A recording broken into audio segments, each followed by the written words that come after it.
Welcome back to my channel, y'all. I'm April. Hi, it's April. If you're new here, I make content about feminine energy, manifestation, spirituality, self-development, everything we love so much. But I'm gonna jump right into this video because if you've been following my platform for a while now, you know I've been homeless for about 4 months after leaving a domestic violence marriage. And I am officially in our apartment. Me and my kids, we finally have a home. I am not recording in a car right now. I am recording in my apartment, okay? I don't have a bed, I don't have a couch, I don't have anything but a home, and that is good with me. I know that if I got this far, I can only imagine what's to come. I am so excited to be recording this video.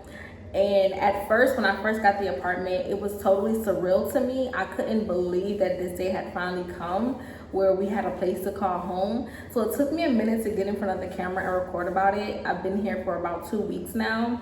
But now I'm ready to let you all know about the process and about the journey. So first and foremost, the amount of courage and strength that it takes to leave a situation that's no longer serving you, that is belittling you, that is keeping you small, and that is making you wish you weren't even alive. The amount of courage to say enough is enough and it's time to walk away, it is a lot. And to any woman out there who is mustering up that courage, that day will come where you just have that battery in your back and you feel that fire in your spirit that it's time to go make a change, whether it's call the police, whether it's go to the courthouse and get a necessary restraining order, whether it's reach out to family or friends to come help and support you to get out of that situation. That day will come. Keep building and mustering up that courage and it will be worth it. Now, honestly, if it wasn't for the shelter that I went to back in Chicago, getting me a flight, getting me and my kids a flight back home to Miami where I'm from, I would not know what I would have done. Like, the way God has allowed me to find that shelter, get the funding to get the flight in that divine timing, get back to Florida, had them pay for my hotel for 2 weeks while I looked for somewhere else to stay. Having my mom, my beautiful mom, help me get an Airbnb temporarily when I needed. Going from Airbnb to hotel again, doing Uber Eats, having a GoFundMe account where people were providing me money throughout the process. Like, if I can calculate, and even with the program that I signed up for to get us this apartment, to help get me this apartment, I signed up for this organization that helps women move into their apartment. They give you the first, last security, the deposit, the full moving cost. So the full moving cost has been provided for me. Like, if I could calculate how much God has sent me from organizations, strangers, GoFundMe, friends, family, it has literally probably been over $15,000. At least $15,000 in the past 4 months has been given to me since making the decision to leave my ex.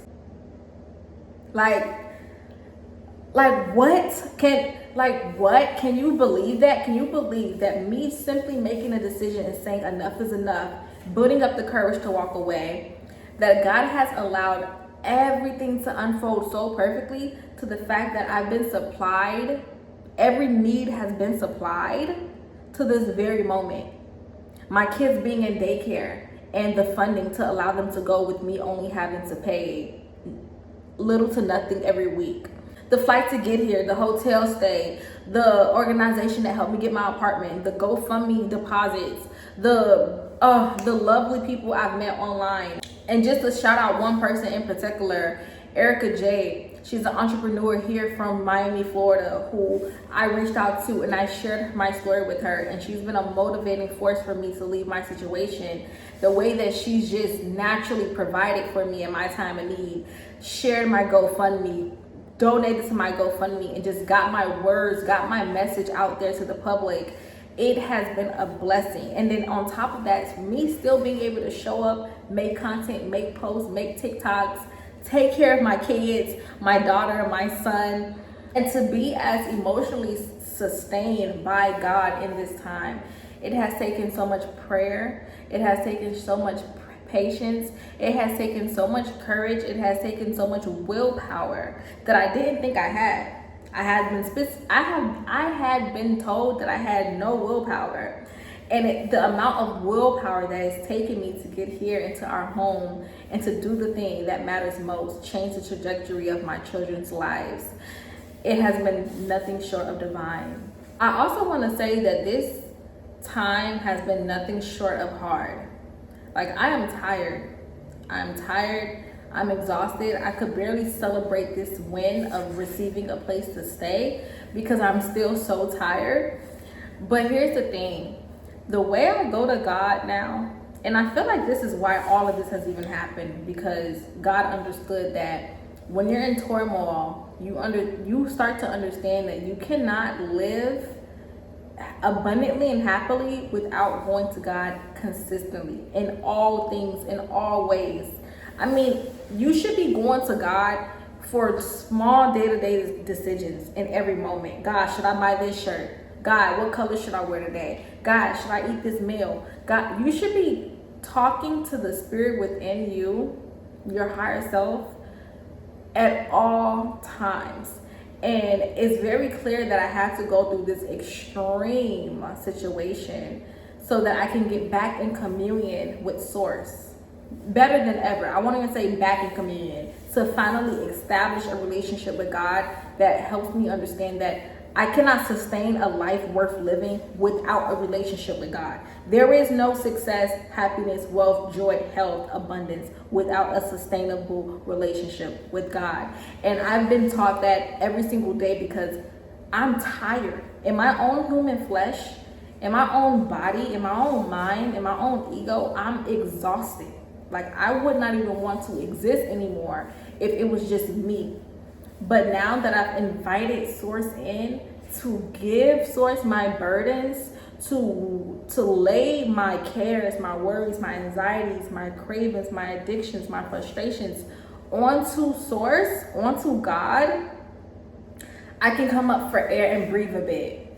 And the thing about God that I've learned in this time of being homeless for 4 months and just living day to day, living sometime one gas tank at a time, sometime one meal at a time, is that God at first doesn't give you overflow, right? I'm not in my season of overflow. Right now I'm in my season of just enough to sustain me every day. And that is where the faith is built. Can you still love and trust and have faith in God when you're only receiving just enough to go the next day? When you can't see the full spectrum of the picture, if you don't even know what's going to go on next year, and you don't even know what your Christmas is going to look like, can you still count on your unwavering faith to sustain your relationship with Source when you only have enough to go one day at a time?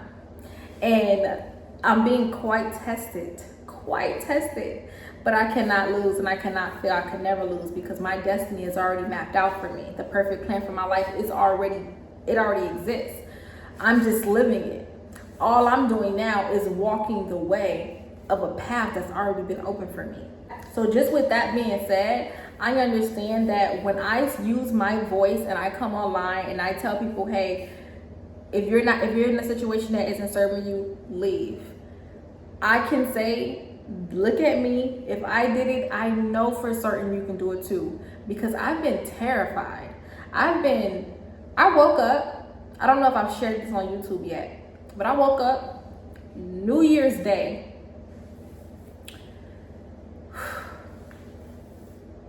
All right, we're going there.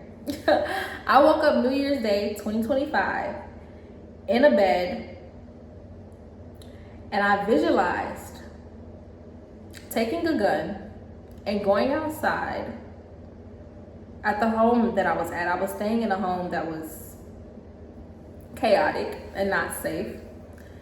But I visualized taking a gun and going outside and, yeah, doing that thing that you do when you don't want to live.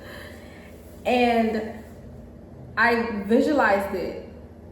Like I saw myself doing it. I visualized it. And the primary thing, the most important thing that got me out of that visualization, that got me out of that reality, was I thought about if my kids were to wake up and visualize what I had just visualized. And it was terrifying. It was absolutely horrifying to think, like, what if my kids got so depressed, they lost so much hope that they visualized taking a gun and no longer existing.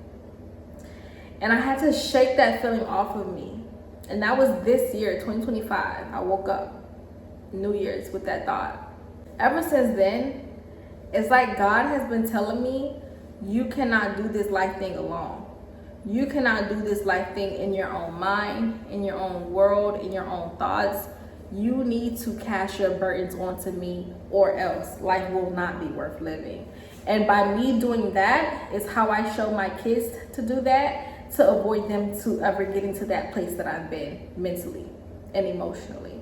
So yes, I am going to keep showing up online and making content about courage, about getting into your feminine energy, getting into the aspect of you actually receiving love. Because being feminine is all about receiving. And a lot of the planet think that the real issue is people not knowing how to give love.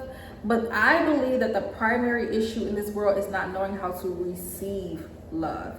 And because obviously patriarchy has us in our masculine, where we have to do, prove, hard work, hustle culture, the receiving end gets backlash.